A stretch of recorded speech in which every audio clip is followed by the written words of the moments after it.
नमस्कार मंडळी. माझ्या आवडणाऱ्या फेवरेट भाज्यामधून ही एक भाजी आहे जिचं नाव आहे आरवीची भाजी. चला म्हटलं आज दुपारी हीच भाजी बनवूया. थोडीशी चिंच टाकून केली ना ही भाजी एकदम खायला टेस्टी लागते. जेवण झाल्यानंतर श्रीमईला मी फक्त एकच वाक्य बोललं होतं की चल स्नान करायला.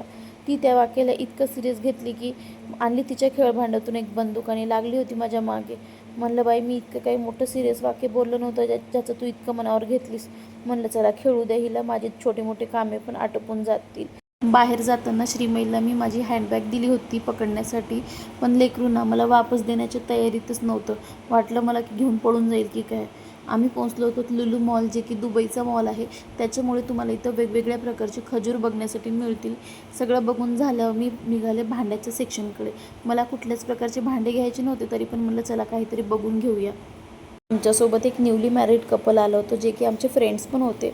म्हटलं चला हिंच्याकडे श्रीमईला देऊन बघूया, कारण की त्यांनी पण श्रीमईला खूपच लाड करत होते. म्हणलं ट्राय करूया श्रीमई राहते की नाही बघूया. कैसे पॉसिबल हो गया? या मॉलला येण्याचं एकमेव कारण म्हणजे इथले ॲपल्स. तुम्हाला इथे वेगवेगळ्या देशातील वेगवेगळ्या प्रकारचे ॲपल्स बघायला भेटतील. श्रीमईच्या बाबांना इथलेच ॲपल्स नेहमी तिच्यासाठी प्रेफर करतात. म्हटलं चला त्यांना पारखून निरखून घेऊ द्या, आपण दुसऱ्या गोष्टी बघूया.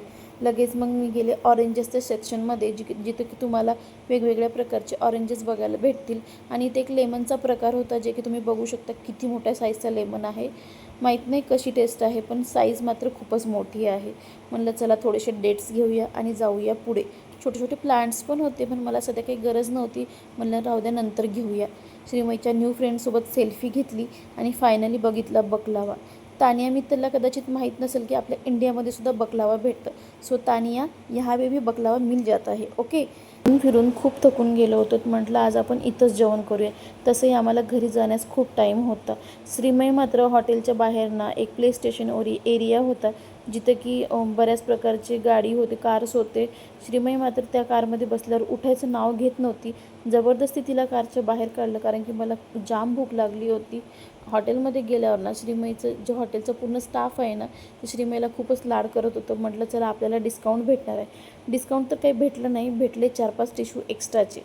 मग जेवण केलं आणि घरी निघालो. अशा प्रकारे आज आमचा दिवस गेला. चला भेटूया नेक्स्ट व्हिडिओमध्ये. Tata, bye bye, good night.